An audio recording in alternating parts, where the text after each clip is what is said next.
Los sonidos del aire, de Giovanni Malambri.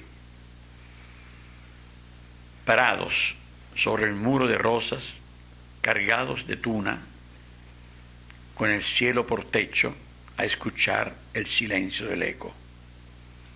Respiramos la brisa del mar azul, escuchando los sonidos del aire, mezclados a los gritos de las gaviotas. En el viento murmuran los olivos y huele a la retama.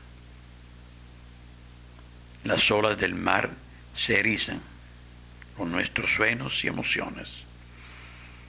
Respiro por alma y mente, son los colores del cielo, pintados del rojo del atardecer, regalos de emociones infinitos.